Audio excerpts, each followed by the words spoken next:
commencer la lecture au chapitre 5. Vous vous souveniez que nous avons parlé de la foi et que Dieu avait, que Paul avait utilisé Abraham et Abraham, comme nous en avions parlé ce week-end justement, comme étant le père de la foi.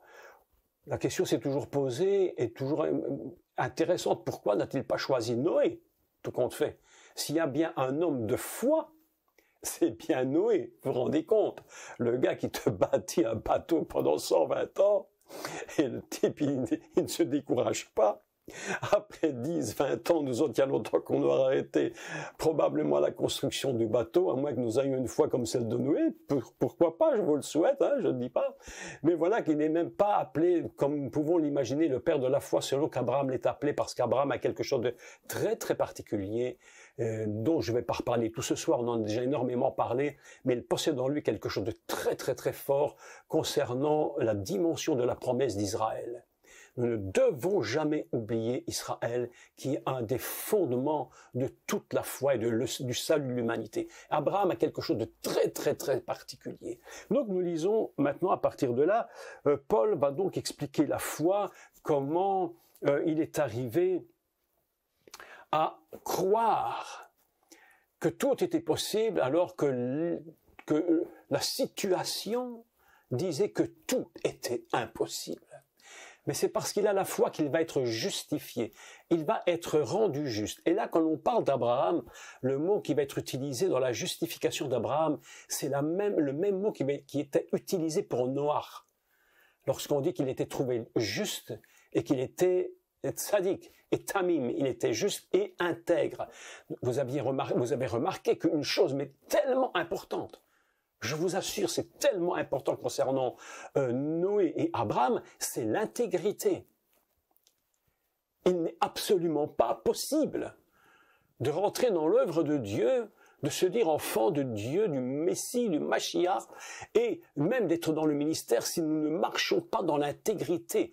Nous devons nous tenir dans l'intégrité. C'est pourquoi lorsque Dieu parle à Abraham, il lui dit la même chose qu'à Noach.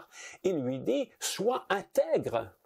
Lorsque tu es devant ma face, marche avec intégrité, parce que cette intégrité va libérer quelque chose, va libérer la promesse de Dieu. Mes amis, l'intégrité, aujourd'hui, je suis bien déterminé, mais bien déterminé à ne pas travailler avec des gens dont je sais qu'ils ne sont pas intègres, qu'ils ont une double vie, et ça, je ne peux pas le permettre, parce que cette double vie va automatiquement nous influencer.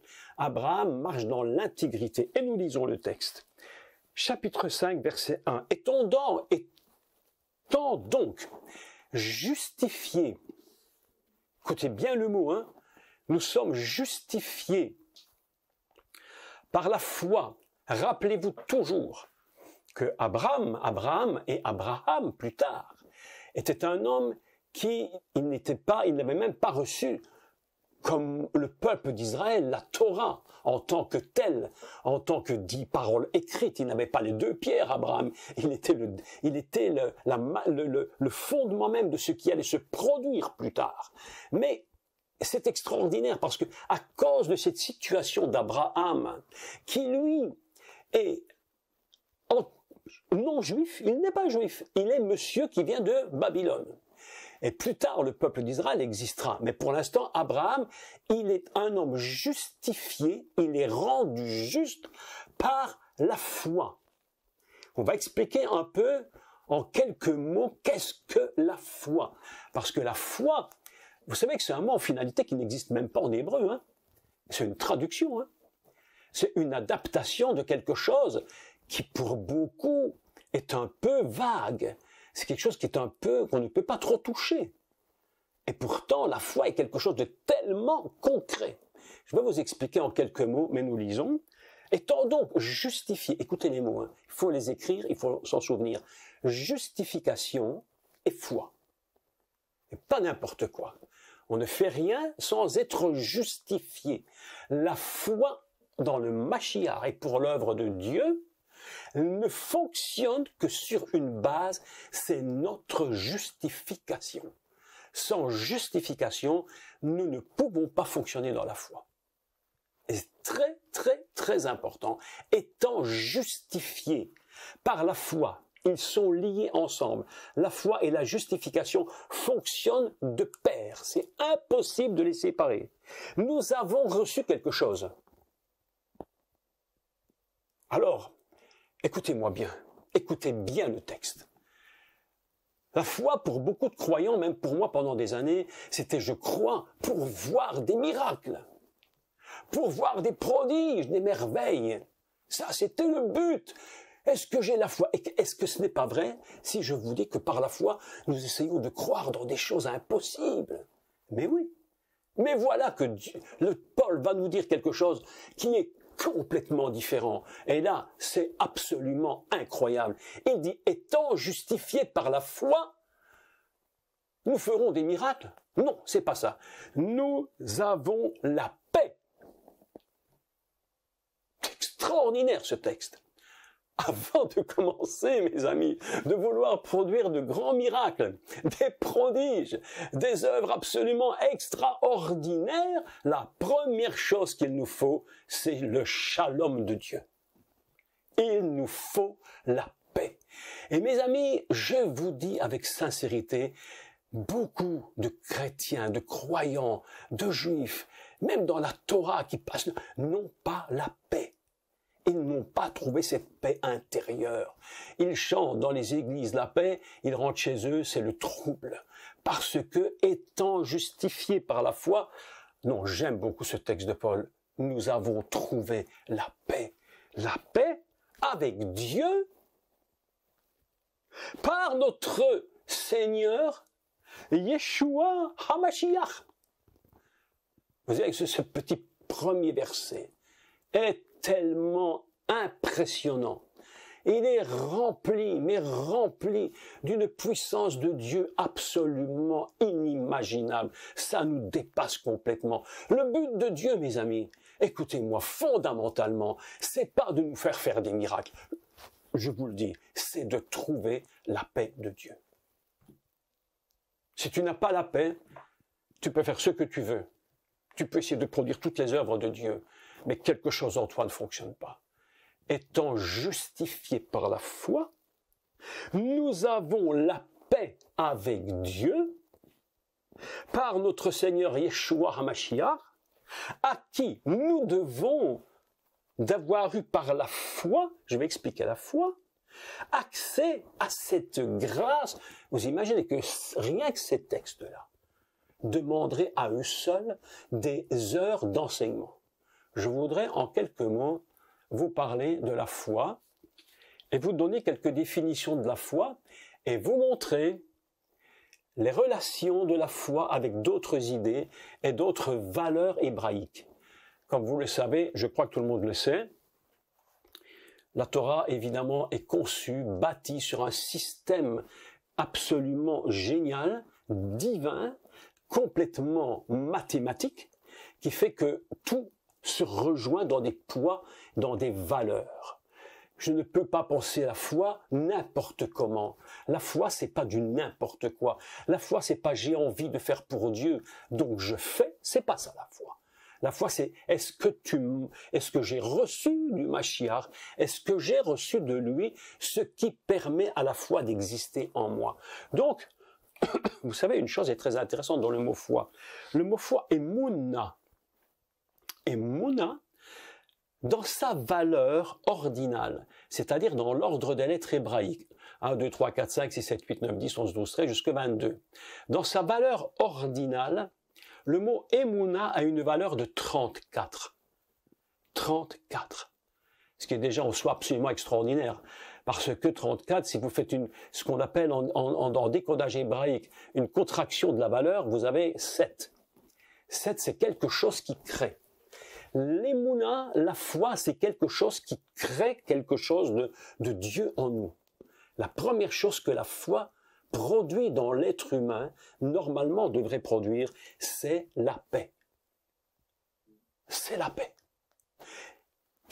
J'ai trouvé 3 mots très très importants qui ont un même poids que le mot foi, dont la valeur est de 34. 3 mots extrêmement intéressants. Le premier, c'est le mot Goël, qui est sauveur, le rédempteur. La foi de Dieu est une rédemption. Si nous arrivons à la rédemption doit être quelque chose qui produit en nous de la paix. La foi, c'est Goël, Gimel, Aleph, Lamed. Rien que sur ce petit texte-là, nous pourrions évidemment développer toute cette valeur. Mais aujourd'hui, je vais passer là-dessus parce qu'autrement, on ne va pas sortir de ce cours. Goël 34. Kohar. Kohar. Kaf, Vav, Chet. Kohar. Valeur 34. Que signifie Kohar? La force. La force. Qu'est-ce que la Emouna? La force. Ce qui me donne de la rédemption. Ce qui me permet de rentrer dans une paix absolument extraordinaire. Qui me donne cette paix? Le Rédempteur. Qui me donne cette force? Le Rédempteur. Et où la foi va-t-elle se placer? Où va-t-elle se mettre? Écoutez, le texte ici est très intéressant au niveau de la pensée hébraïque. Je ne dis pas grec. Je parle hébraïque. Pourquoi? Parce que dans la pensée grecque, mais encore une fois, je fais la parenthèse une fois de plus, être grec n'est pas un péché. Il y a des gens qui, un jour j'entendais un homme de Dieu qui parlait, il disait, ah, vous êtes trop grec, vous êtes trop grec. Qu'est-ce que tu veux que ça me fasse si je suis grec? Je suis né grec, je suis pas né chinois, je suis pas né hébreu, je suis pas juif. Bon, à la fois, être un grec, c'est pas un péché, hein, il faut pas exagérer, hein. Mais la différence, c'est entre le décodage du mot et de la valeur du mot. Le mot lève en hébreu, le cœur. Le mot lève, c'est quelque chose de très important parce que lorsque l'on parle en français du cœur, donc dans l'idée plus grecque qu'hébraïque, le cœur c'est quoi? Ce sont nos sentiments. Mon cœur est joyeux, mon cœur est triste. Mais dans la pensée hébraïque fondamentale, le cœur ce n'est pas les sentiments. Le cœur c'est la connaissance. Garde ton cœur plus que toute autre chose. C'est-à-dire garde ce que tu sais de Dieu. Plus que toute autre chose. Parce que si tu fais de ton cœur, ce que je dis n'est pas péjoratif ni méchant du tout contre le grec, mais si tu fais de ton cœur un système grec, qu'est-ce qu'il va se produire? Mais ta foi va toujours être ballottée entre ce que Dieu dit et ce que tu sens. C'est pourquoi la foi qui est une foi basée sur le sentiment, c'est une foi qui est très faible. Parce que le matin, il pleut, t'es pas en forme, t'as l'impression que ta foi diminue. C'est les vacances, il y a du beau soleil, ta foi, t'as l'impression que tu transportes les montagnes. En fait, tu transportes rien du tout, plus qu'en hiver, plus qu'en été. Tu transportes rien du tout. T'es simplement d'une fausse conception. Lève, c'est pas, en hébreu, le fondement de la pensée lève, c'est pas ce que je sens, c'est ce que je sais. Garde ton cœur, plus que toute autre chose, car de lui viennent les sources de quoi? De la vie. Mais la vie, c'est quoi? C'est la Torah, c'est la parole de Dieu. C'est pas tes sentiments. Donc vous voyez bien que le cœur, au niveau du cœur, c'est absolument la connaissance de Dieu. Qu'est-ce qui est le sentiment dans la pensée hébraïque? Quel est l'organe du corps qui produit du sentiment? C'est très amusant parce que si nous faisons une étude sur le tabernacle, vous avez remarqué qu'on fait un tabernacle complètement humain. Hein, n'est-ce pas un tabernacle qui est complètement physique. Donc il y a une part de notre corps, et c'est assez amusant dans la pensée, qui va traduire un organe de notre corps qui produit quelque chose de spirituel. Quel est l'organe de la connaissance? Pour les Juifs, c'est le cœur. Et quel est l'organe des sentiments? Pour les Juifs, dans la pensée hébraïque, c'est les reins. C'est pourquoi il est écrit « Entourez les reins de votre entendement ». Faites attention que vos entendements ne partent pas dans n'importe quel sens. Entourez bien vos sentiments. Faites attention à ce que vous sentez, parce que ce que vous sentez n'est pas nécessairement ce que Dieu dit. C'est pourquoi, lorsqu'il est parlé que Bélève, dans le cœur, valeur 34. C'est la foi. La foi vient de ce qu'on entend, non pas de ce qu'on sent. L'autre jour, quelqu'un me demandait comment tu as senti. J'ai dit, j'ai rien senti du tout, mais je sais. Je sais. Si le matin je me lève, je ne sens rien de Dieu, ça ne m'importe en aucun cas. Mais je sais qui il est et je sais où je vais. Mes amis, je vous dis, c'est très important de bien comprendre ce début de ce texte. Étant donc rendu juste parce que je connais de Dieu. Vous comprenez ce texte? Absolument fabuleux. Étant donc justifié, étant donc rendu juste parce que je sais de Dieu, c'est-à-dire je m'attache à ce qu'il dit, le reste ne m'importe en aucun cas. Qu'est-ce que la foi? Laissez-moi vous donner quelques définitions. Si vous prenez un dictionnaire hébraïque et vous regardez le mot Emouna, vous allez constater que le mot Emouna a beaucoup de significations. Je voudrais vous en parler. Le mot Emouna, je vous le donne dans l'ordre. Si vous écrivez, vous prenez note, c'est intéressant. Je vais le redire doucement pour que vous puissiez écrire. Le mot foi signifie d'abord fidélité. Ayant été justifié parce que je suis fidèle. Je suis fidèle à ce que Dieu dit. C'est ça la puissance, la véritable puissance de la foi, c'est la fidélité. Tu as dit, je reste fidèle à ce que tu me dis. Quelles que soient les circonstances. Écoutez pourquoi c'est si important ce que je vous dis maintenant. Écoutez bien chaque définition du mot. Parce que nous allons comprendre plus loin pourquoi Paul parle que nous sommes fidèles à travers les afflictions et les difficultés. Parce que dans les afflictions et les difficultés, tout le monde en a connu. Tout le monde en a connu. C'est le lot de chaque personne sur terre. Si nous n'avons pas la fidélité dans ce que Dieu dit, les afflictions vont nous détruire. Mais continuons la description. Le deuxième mot, c'est très surprenant. La sincérité. La Emouna est équivalent à la sincérité. Mon Dieu, qu'est-ce que tu dis? Et moi, qu'est-ce que je dis? Est-ce que toi et moi, ensemble, nous sommes sincères? Écoutez, je vais vous dire une chose. C'est moi vous dire une chose. Ce matin, j'étais encore allongé dans le lit, mais mon esprit, mes amis, je vous dis une chose qui m'a bouleversé ma vie depuis tout le temps. Mon esprit est connecté en permanence avec le ciel. Je ne dis pas ça en étant complètement prétentieux ou quoi que ce soit. Je vous dis ça pour vous encourager. Mon esprit est perpétuellement connecté avec le ciel. Et ce matin, je me lève et j'étais encore couché. Et tout à coup, mon esprit commence à réfléchir. Et je crois que mon esprit et le Saint-Esprit ne sont qu'un esprit. Moi, c'est absolument fou. Parfois, comme tout le monde, je fais la vaisselle, hein, vous savez, la vaisselle, bah oui, il faut bien la faire. Hein. Et même dans ces moments, j'écoute la voix du Seigneur, j'entends sa présence, je sens sa présence. Et si je la sais pas, si je la sens pas, au moins je la sais. Et mon esprit connecté. Et ce matin, quelque chose m'a parlé, qui est devenu pour moi quelque chose de très important, dont je vais parler dans les cours qui viendront. Je suis en train de développer l'idée, parce que c'est pas j'ai pensé, je fais un cours, non, j'ai pensé, je développe, sinon on peut dire des erreurs. Il faut toujours bien être prudent. Vous savez quoi? Je vais vous parler de quelque chose, de la foi. Écoutez-moi. Écoutez bien, écoutez bien. Et si vous avez un bic de 3 couleurs, prenez les 3 couleurs pour marquer une chose en couleur, l'autre en couleur et l'autre dans une autre couleur. Écoutez bien ceci. Il faut que nous ajustions, écoutez bien, il faut que nous ajustions l'esprit, l'âme et le corps. Nous pouvons avoir, je voudrais peut-être vous faire un petit croquis. Vous voyez le tableau là? Oui, vous voyez le tableau. Il faut nous faire un petit croquis.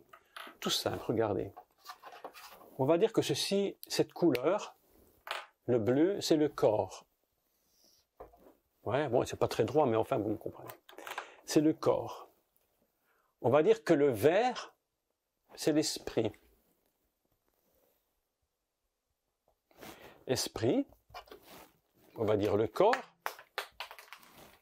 et on va dire que le rouge, c'est l'âme. Vous savez où est le problème? Vous savez où se trouve le grand problème de la foi? C'est lorsque l'un des trois n'est pas dans l'alignement du précédent. Il faut que le corps, l'âme et l'esprit soient alignés. Vous comprenez? Il faut que le corps, l'âme et l'esprit soient alignés. Et souvent nous rendons compte que le problème du croyant, c'est que souvent son corps peut très bien dévier, ou son âme peut complètement dévier, complètement. Et il ne reste que son esprit, et parfois l'esprit ne trouve plus l'équilibre entre le corps, l'âme et l'esprit. Ils se sont séparés. Et c'est pourquoi je crois que la puissance de la foi réside. Et c'était ma réflexion de ce matin, avant de me lever, vous imaginez avant de se lever, quand tu penses à une chose pareille, ça te fait quand même, ça te booste pour la journée. Donc, ce matin, je réfléchissais et je me disais, mais Seigneur, mon Dieu, mais ce que tu me dis là, mais je ne l'avais jamais pensé.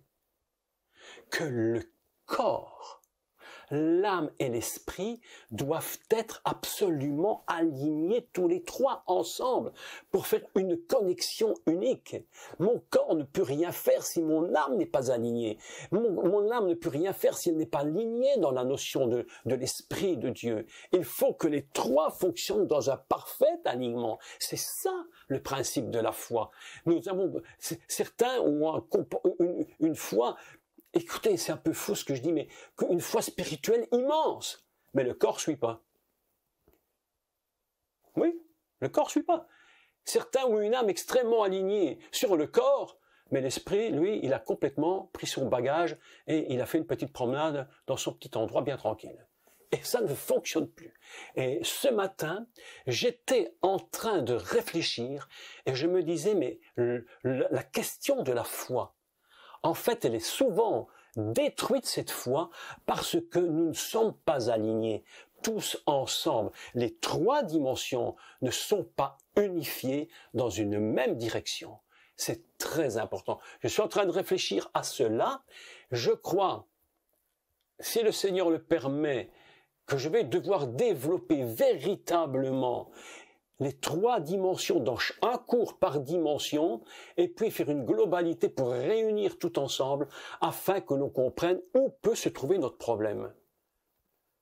C'est pourquoi, lorsque tu lis un texte comme celui-ci, vous savez quand Paul écrit ce texte, je ne sais pas s'il a pensé à tout ce que je dis, en tout cas il l'a écrit, et probablement caché dans tout ce qu'il a écrit, il y a une puissance qui se dégage du texte. Étant rendu juste, écoutez maintenant, écoutez bien ceci, étant rendu juste, parce que tout mon être est aligné, corps, âme, esprit, dans la mesure de ce que je connais de lui. Il n'y a pas que le corps qui doit savoir, l'âme doit savoir, l'esprit doit connaître. Étant justifié par l'alignement de ces trois dimensions, alors j'ai la paix avec Dieu. Mes amis, ça c'est un texte. Et pour que les trois soient alignés, il faut comprendre quelle est la source. Et la source, il le dit, c'est le Seigneur Yeshua HaMashiach. C'est lui qui va venir travailler de telle sorte qu'il va rectifier ce qui est en train de s'éloigner, ce qui bouge, afin que nous soyons complètement stabilisés. Écoutez bien le texte. Parce que maintenant, je vous donne les autres définitions de la foi. J'avais donc dit fidélité. Deuxième point, sincérité. Troisième point, le mot émouna signifie aussi, ça a un sens de conscience. La conscience.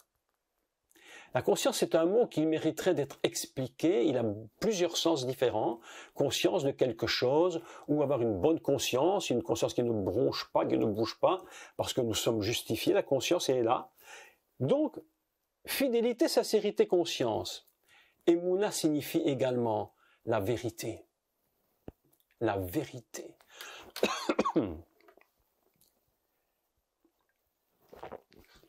Mot suivant, la loyauté.